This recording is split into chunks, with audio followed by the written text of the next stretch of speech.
So Nick, the next thing that, as I said, comes up regularly is around the hormone estrogen, and questions around, could you sort of talk to us about why estrogen is, bearing in mind that majority of women are postmenopausal by the time they're 51, 52, why is estrogen so important for long-term health? Well, estrogen is important for short-term, medium, and long-term health. Yeah, okay. So I was taking it for granted for the other yes. two. The reason I say that is because we need to talk about, and I want to talk about that sort of immediately, urogenital health. Yeah. So vaginal atrophy, bladder symptoms, etc., which are often neglected. Yes. And these sometimes occur early on, but usually sort of occur in the medium to longer term. But we know that if we look at the totality of postmenopausal women, over 50% suffer with symptoms as a result of the loss of estrogen in the vagina, which leads to thinning of the epithelium, loss of lubrication, loss of elasticity, but also thinning of the urethral and bladder lining, making the nerve endings more sensitive so that women get these feelings of having to rush to the loo all the time, getting up in the middle of the night, but making them more vulnerable to urinary tract infections. So we're seeing women getting repeated courses of antibiotics when in fact a little bit of vaginal estrogen will do the job better because it's preventive. And we know that 1 year of vaginal estrogen is equivalent to about a day of HRT. So in those women that are worried about using systemic hormone therapy, we can at least sort of say, well, use the topical treatment because that really is not getting into the circulation. So that's the first thing to emphasize.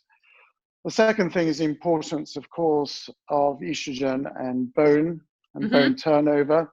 We know that bone turnover, and particularly bone breakdown, increases as women lose estrogen.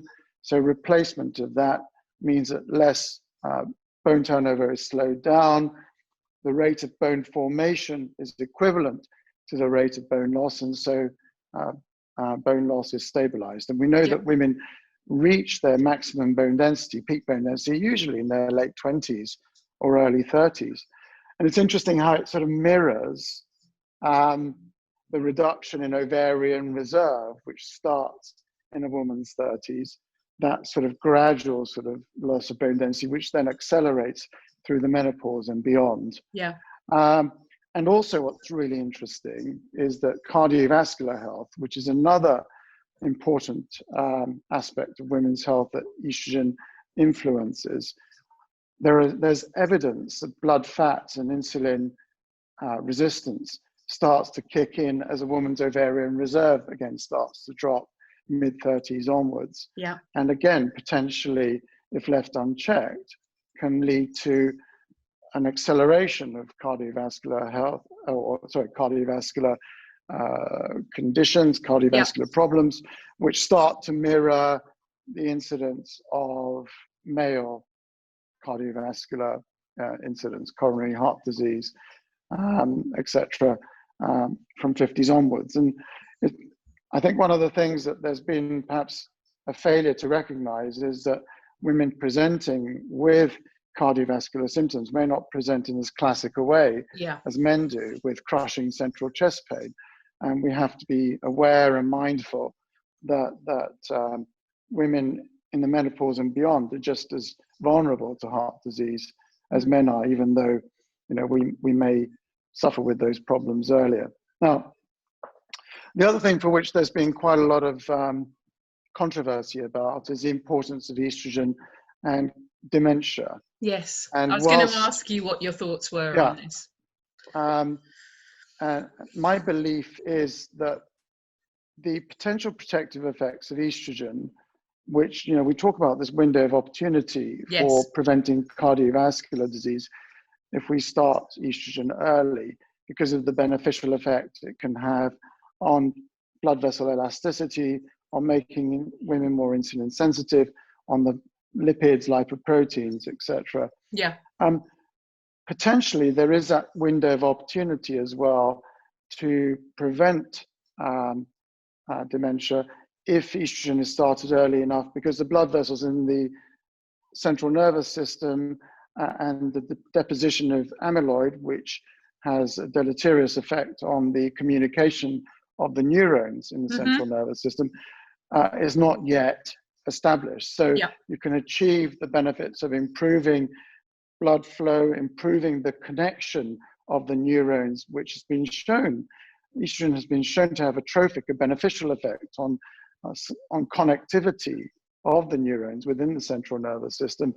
That can all be achieved early. So, but if you leave it too late, as they did with the Women's Health Initiative study, when the blood vessels become hardened and inelastic, and you've lost a significant amount of grey matter already, then of course estrogen is fighting an uphill battle. And if you're giving too high a dose of estrogen that is taken orally, so it increases the risk of clots, then you potentially can make things worse, because you block off the blood vessels to the grey matter, as you do to the myocardium when you give too high a dose of oral estrogen in women who have established coronary heart disease. Nick, when you talk about that window of opportunity, could you just explain what you mean by that? So we believe that if you start hormone therapy before the age of 60 or within 10 years of the menopause transition, then there is the opportunity to achieve heart benefits, potentially brain benefits as well. But if you start too late, when the blood vessels have got atherosclerosis, they become hardened, they've got deposition of what we call plaque, so they become thickened and narrower, then it's too late to influence the vascular system by then. The problem that we have, particularly with dementia, is that you're looking at using something now to try and prevent something that may happen 20 or 30 years from now. Therefore, it becomes a very difficult thing to prove in the traditional sense of doing randomized trials. So there is this argument that the women that do well with hormone therapy in terms of their heart disease and dementia are doing well because they're a healthier population that are using it anyway.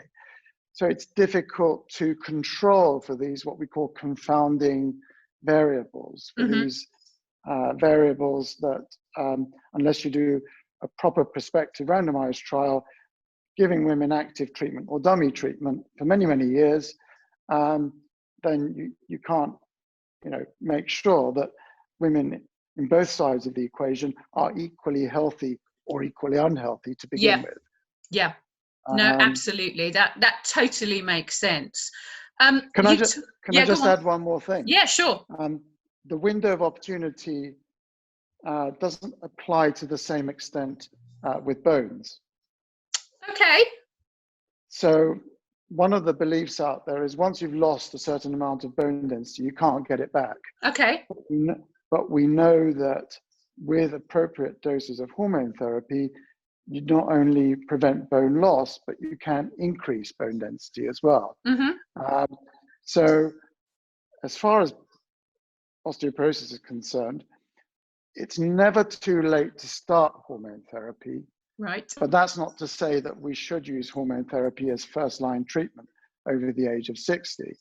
So the regulators and the menopause societies are very clear that alternatives to hormone therapy should be the first line of intervention if you've got somebody who needs, treatment for osteoporosis in their 60s onwards. But if you've got somebody with menopause symptoms that might benefit in other ways, and you are careful about the dose that you use, perhaps using it through the skin rather than orally on that occasion, so you don't increase the risk of thrombosis, then you can increase bone density and prevent fractures even later on.